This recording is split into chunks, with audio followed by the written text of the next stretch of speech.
மேலான கருணையும் நம் எல்லோருக்கும் சேர்த்துமாக. நம் உயிருள்ள மேலான சையதுல் பஷர் முஹம்மது ரசூல் ஸல்லல்லாஹு அலைஹி வஸல்லம் அன்னவரின் அன்பையும் பண்பையும் ஷஃபாஅத்தையும் ரஹ்மான் நாம் யாவருக்கும் தௌஃபீக் செய்வானாக. நம்மை ஈன்றெடுத்த பெற்றோர்கள், உற்றார் உறவினர்கள், முஸ்லிம்கள், தாய்மார்கள், சகோதரிகள், அதில் நல்ல உள்ளவர்களுக்கும் வல்ல அல்லாஹ் தஆலா உயிர் உள்ளவரை உள்ள சுகத்தை நசீபாக்குவானாக. மருத்துவமனை செலவிலிருந்து அல்லாஹ் நம் எல்லோரையும் பாதுகாப்பானாக. படுக்கையிலிருந்தும் முடங்கி விடாமல் நம்ம எல்லோரும் பாதுகாப்பானாக. அண்ணல் பெருமானார் ஸல்லல்லாஹு அலைஹி வஸல்லம் அவர்கள் சொன்னார்களோ அதன் பிரகாரம் பின்பற்ற நல்ல மக்களாக நம்மையும் சமூகத்தையும் அல்லாஹ் ஆக்கியருள்வானாக. அல்ஹம்துலில்லாஹ். அல்லாஹ்வுடைய மாபெரும் கிருபை நாள் இன்று பிறை 14. இதில் 13 நோன்புகள் கழிந்துவிட்டது. இதில் பாதி நம்மளால் நிறைவேற்றிவிட்டது. மீதி பாதி நம்மளால் செய்ய முடியும் மிகி இருக்கின்றது. இந்த 14வது பிறைகளில் ஒவ்வொரு நாளும் நம்ம செஞ்சிடறோம். ஒவ்வொரு விதமான செய்தி சொல்லப்படுது. இன்றைய சிந்தனை, இன்றைய செய்தி திக்ரோட அவசியம், திக்ரின் அவசியம். அதாவது நம்ம தினசரிக்கு ஓதக்கூடிய திக்ர் இருக்குது. அதாவது சுப்ஹானல்லாஹ், அல்ஹம்துலில்லாஹ், அல்லாஹு அக்பர், லா இலாஹ இல்லல்லாஹ், இந்த மாதிரி எல்லா விதமான திக்ர் இருக்குது. இந்த திக்ருடைய மன்ஃபாத், பயன் என்ன? இதை ஓதுவதனால் நமக்கு என்னென்ன பலாபலங்கள் எல்லாம் கிடைக்கிறது, நம்ம வாழ்க்கையில எதுவெல்லாம் மாற்றப்படுகின்றது. அல்லாஹ் பறைசாற்றுகின்றான், அலா பிதிக்ரில்லாஹி தத்மைனுல் குலூப். அல்லாஹ்வுடைய திக்ரை ஓதிக்கிட்டே இருந்தோம்னா நம்ம கல்வி எப்படி அதுனா ஒரு துமானத்துக்கு நிம்மதியாக வச்சு. அதே போல முதல் விஷயம் இமாம் பெருமக்கள் கிட்டத்தட்ட 72 செய்திகளை சொல்றாங்க திக்ருடைய விஷயங்கள்ல. அதுல 72 செய்திகளை இப்போ சொன்னா காலையில ஃபஜ்ரானால நிறைவு பெறாது. அந்த அளவுக்கு பலவிதமான செய்திகளை, திக்ருடைய நன்மைகள், திக்ருடைய அவசியங்கள், திக்ருடைய எல்லா விதமான காரியங்கள் என்ன செய்யறாங்க, பலவிதமான கருத்துக்களை இமாம் பெருமக்கள் பறைசாற்றுகிறாங்க. அதுல ஒரு சில செய்திகள் நம்ம என்ன செய்யணும் பார்க்கிறோம். அதுல முதல் விஷயம் என்னன்னா, அதாவது அஊது பில்லாஹி மினஷ் ஷைத்தானிர் ரஜீம் சொல்றாங்க. அதே போல நம்மள அல்லாஹ் என்ன செய்யறான்னா, இந்த திக்ரை நம்ம ஓதிக்கிட்டோம்னா அல்லாஹ் என்ன செய்யறான், ஷைத்தானை விட்டு பாதுகாப்பு தரான். அது முதல் விஷயம். ரெண்டாவது ததுல்லு ஹம், கவலை நீங்கிருவோம். உள்ளங்களில் எவ்வளவோ கவலை இருக்கும், ஆனால் நம்ம திக்ரை ஓதிக்கிட்டோம்னா எல்லாம் என்ன செய்யறான், ததுல்லு ஹம், நம்முடைய உள்ளங்களுடைய கவலை எல்லாம் என்ன செய்யறான், லேசாக்கிறான். அடுத்து இதை பற்றி ஒரு இமாம் பெருமக்கள் அழகாக பறை செய்வாங்க. முஸ்லிம் இப்னு அவுஜா என்ற ஒரு சஹாபி, அவங்களுடைய பிள்ளையை காணோம். நல்லா கவனிக்கிறோம், அவங்களுடைய பிள்ளையை காணோம். அங்கங்க தேடிக்கிட்டே இருக்கிறாங்க, கிடைக்கவே இல்லை. அப்போ உடனே அழுதுகிட்டு பெருமானார் ஸல்லல்லாஹு அலைஹி வஸல்லம் அவங்கள பக்கத்தில் வந்து, யார சொல்லலாம், என்னுடைய பிள்ளையை காண, யார சொல்லலாம், அப்படியே அழுதுகிட்டே சொல்றாங்க. உடனே பெருமானார் ஸல்லல்லாஹு அலைஹி வஸல்லம் சொன்ன வார்த்தை, லா ஹவுல வலா குவத்த இல்லா பில்லாஹி அலில் அலீம். எல்லாரும் சொல்லுங்க, இந்த திக்ரை நீங்க ஓதிக்கிட்டே இருங்க, உங்க பிள்ளை கிடைச்சிடான்னு சொன்னாங்க. மறுநாள் காலையில ஃபஜ்ர் நேரங்கள்ல கதவு தட்டப்படுகின்றது. பார்த்தன்னா யாருன்னா பிள்ளை வந்து நிற்கிறார். அந்த திக்ரை ஓதிக்கிட்டே இருந்தார் கவலையோட. ஒரு வாரம் பிள்ளையை காணோம். அப்போ அந்த நேரத்துல பெருமானார் ஸல்லல்லாஹு சொன்ன உடனே இந்த லா ஹவுல வலா குவத்த இல்லா பில்லாஹி அலில் அலீம் இந்த திக்ரை ஓதிக்கிட்டே இருந்தாங்க. மறுநாள் காலையில ஃபஜ்ர்ல பார்த்தன்னா தான் பையன் வீட்டில் வந்து நிற்கிறார். உடனே அதுக்கு பின்னாடி பார்த்தன்னா ஒரு 4000 ஆடு நிற்குதான். 4000 ஆடு அந்த பிள்ளைக்கு பின்னாடி நிற்குது. அதாவது இந்த சிறப்பு பொருந்திய மாதம், இந்த ரஜபு, ஷாபான், இந்த முஹர்ரம், இந்த மாதிரி மாதங்கள்ல என்ன செய்ய மாட்டாங்க, போல் செய்ய மாட்டாங்க யகூதிகள்ல. அப்போ இந்த யகூதிக்காரங்கள்ல இந்த பையனை செஞ்சிருக்காங்க, கடத்தி வச்சிருக்காங்க கொலை பண்றதுக்காக. ஆனா அந்த புனிதமான மாதங்கள்ல அவங்க கொலை செய்ய மாட்டாதனால என்ன செய்யறாங்க, அந்த பையனை ஆடு மேய்க்க விட்டுட்டாங்க. அப்போ ஆடு மேய்க்க ஃபுல்லா இந்த பையன், இவனை மேய்க்க இன்னொரு ஆளு.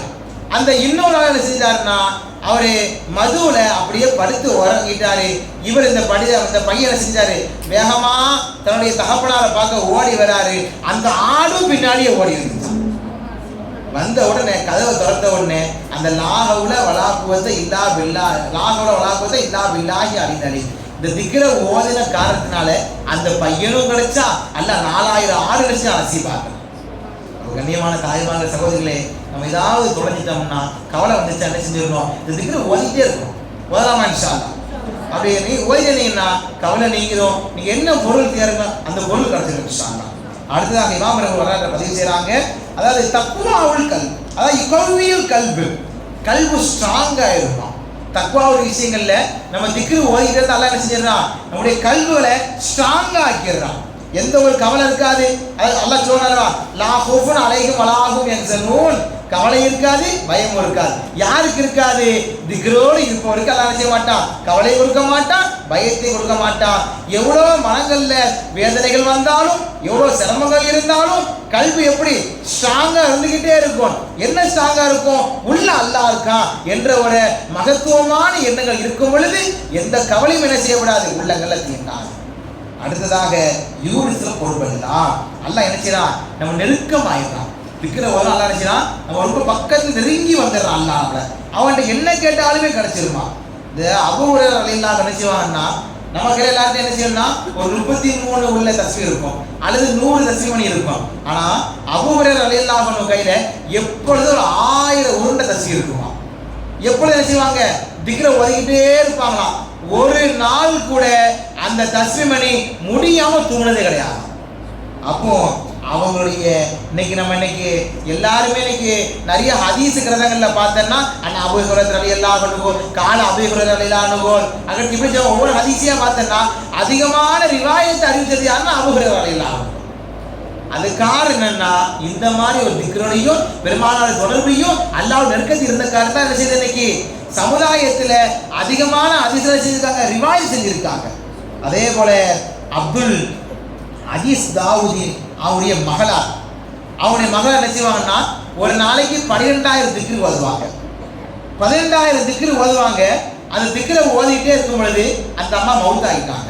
அப்போ கபர் என்ன செய்யறாங்க, அடக்கம் பண்றாங்க. அந்த கபர் முதல்ல அந்த அம்மா முழுங்கிருது. விழுங்கினக்கு அப்புறம் அந்த சொர்க்கத்தின் நறுமணத்தை என்ன செஞ்சது, அந்த கபரின் வழியாக சொர்க்கத்தின் நறுமணம் செய்து அப்படியே மக்களுக்கு பரவ ஆரம்பித்தது. என்ன காரணம், தினசரிக்கு 12,000 திக்ரை ஓதிக்கிட்டே இருந்தாங்க. அந்த திக்ரின் மூலியமாக மரணத்திற்கு பின்னால் அல்லாஹ் சொர்க்கத்தினுடைய வாடையை கொடுத்தது மாத்திரமல்லாமல் கபரிலும் அல்லாஹ் சொல்வதை செய்வார். அப்படி எவ்வளவு பெரிய பாக்கியமே திக்ரில்ல. அதே போல தஹ்தஉல் ஹதாஉன், கடல் அளவுக்கு நுர போல பாவம் இருந்தாலும் சரிதான், அந்த பாவத்தை அழிக்கக்கூடிய தன்மை எதுக்கு இருக்குன்னா திக்ரில் இருக்கு. நாம வரலாறு பேசுவாங்க, நாம் ஹசன் பஸ்ரி ரஹ்மத்துல்லாஹி அலைஹி சுப்ஹானல்லாஹில் அலீம் சொல்லுங்க எல்லாரும். இந்த திக்ரை ஒரு நாளைக்கு 40,000 முறை ஓதுவாங்களாம் ஹசன் பஸ்ரி ரஹ்மத்துல்லாஹி அலைஹி. இன்னைக்கு பார்த்தோம்னா ஹசன் பஸ்ரி ரஹ்மத்துல்லாஹி அலைஹி ஏகப்பட்ட செய்திகளை அறிவித்த மாத்திரம் அல்லாமல் அவங்க கடைசி நேரங்களில் கலிமாவோட மௌத்தா இருக்காங்க. அப்ப இந்த பாக்கி எதுல இருக்குது, திக்ரில் இருக்கிறதுனால. அதே போல நம்முடைய இப்னு சீரின் ரஹ்மத்துல்லாஹி என்ன செய்வாங்கன்னா சுப்ஹானல்லாஹி வ பிஹம்தி என்ற திக்ரை 12,000 முறை ஓதுவாங்களாம். அப்படி ஓதுனா என்ன செஞ்சான், அவங்களுக்கும் அல்லாஹ் இதே போல நசீபாக்குறான். அப்ப திக்ரோட காரியங்களை நம்ம ஈடுபடும் பொழுது அதிகமா திக்ரு ஓதுவது அல்லாஹ் என்ன செய்யறான், நிறைய விதமான காரியங்கள் அல்லாஹ் நம்ம செலுத்த மாத்திரம் மட்டுமல்லாமல் தனசலுர் ரஹ்மான் அல்லாஹ் என்ன செய்யறான், நம்ம வீட்டுல உள்ளங்கள்ல குடும்பங்கள்ல உறவுகள்ல சொந்த பந்தங்கள்ல அல்லாஹ் என்ன செய்யறான், ரஹ்மத்தை இறக்கிட்டே இருக்கானா. எதனால, திக்ரோட இருக்கிறதுனால, திக்ரு ஓதுனால. அதுக்கு அடுத்தாப்புல அல்லாஹ் என்ன செய்யறான், யாரு திக்ரு ஓதுவாங்களோ அவங்க அல்லாஹ் என்ன செய்யறான், பாதுகாப்பு. முசீபத் வராது, எந்த ஒரு நோய் வராது, எந்த ஒரு ஆபாத்தும் வராது. திக்ரு ஓதிட்டே இருந்தேன்னா எந்த சூழ்நிலையாக இருந்தாலும் அல்லாஹ்வுடைய பொறுப்பு நாம் உள்ளாகிறேன். அடுத்ததாக ஒரு அவசியம் திக்ரு. அல்லாஹ் யாரெல்லாம் திக்ரம் அதிகமாக ஓதிக்கிட்டு இருக்குமோ அல்லாஹ் என்ன செய்யறான், அவன் நம்ம நினைக்கிறது அல்லாஹ் நிறைவேற்றி வைக்கிறான். அப்போ கண்ணியமான தாய்மார்கள் சகோதரிகளே, நம்ம எவ்வளவு விஷயங்கள் பாருங்களேன். இந்த மாதிரி ஏகப்பட்ட செய்திகள், இது நம்ம இன்னும் விரிவா சொல்றா இருந்தா நேரங்கள் பத்தாது. ஒரு 10-15 முடிக்கிறா இருந்தா இந்த நேரங்கள் பத்தாது. ஏன்னா திக்ருடைய விஷயங்கள்ல அந்த மகத்துவத்தை ஏகப்பட்ட செய்தி இமாம் பெருமக்கள் வரலாற்றை பதிவு செய்யறாங்க. இன்ஷா அல்லாஹ் நீங்களும் பரிபூர்ணமான ஓதி பாருங்க. வாழ்க்கையில இமாம் பெருமக்கள் சொன்னது போல கவலை இருக்காது, அல்லாஹ்வோட நெருக்கமாயிருவீங்க, நிம்மதியான வாழ்க்கை கிடைச்சிரும், சக்தியான கல்வி கிடைச்சிரும், அல்லாஹ்வுடைய பொருத்தம் கிடைச்சிரும், அல்லாஹ்வுடைய ரஹ்மத்து கிடைச்சிரும். எதுல கிடைக்கும்னா திக்ர் அல்லாஹ்வுடைய திக்ர்ல கிடைக்கும். செய்யலாமா இன்ஷா அல்லாஹ்? நம்மளுக்கு பெரிய லெவல்ல திக்ருனா ஓதணும் அவசியம் கிடையாது. என்ன திக்ரு தான் திக்ர ஓதுங்க. சுப்ஹானல்லாஹ் தெரியுதா, அல்ஹம்துலில்லாஹ் தெரியுதா, அல்லாஹ் அக்பர், லா இலாஹ இல்லல்லாஹ், சுப்ஹானல்லாஹி வல் சுப்ஹானல்லாஹி லா ஹவ்ல வலா குவத்த இல்லா பில்லாஹ். என்ன திக்ர் தெரியுதோ அந்த திக்ர நினைச்சீங்க பரிபூர்ணமான முறையில நடக்கும் போது, இருக்கும் பொழுது, உட்காரும் பொழுது, தூங்கும் பொழுது, எப்பொழுதெல்லாம் நேரம் கிடைக்குது நினைச்சீங்க ஓதிக்கிட்டே இருங்க. இன்ஷா அல்லாஹ் உங்களுடைய உள்ளங்களில் என்ன கவலைகள் இருக்கிறதோ அந்த கவலை அல்லாஹ் லேசாக்குறான். இன்ஷா அல்லாஹ் செய்யலாமா? இன்ஷா அல்லாஹ் நீயத் தெரிஞ்சீங்க, குவத்தோட வைங்க, சக்தியோட வைங்க. இன்ஷா அல்லாஹ் எந்த சூழ்நிலை திக்ரோட செய்ய மாட்டேன், தூங்க மாட்டேன், திக்ரோட முடிக்க மாட்டேன்னு உறுதியான நினைச்சீங்க ஈமான கொள்ளுங்க. இன்ஷா அல்லாஹ் மௌத்துடைய நேரங்களிலும் அந்த கலிமா வருவதற்கு முன்னால் உள்ள நேரம், நாக்கெல்லாம் வரக்கூடிய நேரங்களிலே நீங்கள் ஓதக்கூடிய திக்ரின் மூலியமாக அல்லாஹ் லா இலாஹ இல்லல்லாஹ் முஹம்மது ரசூலுல்லாஹ் என்ன செய்றான்? அந்த கலிமா கல்வினாலும் நாவினாலும் அல்லாஹ் மொழிய வைக்கின்றான்.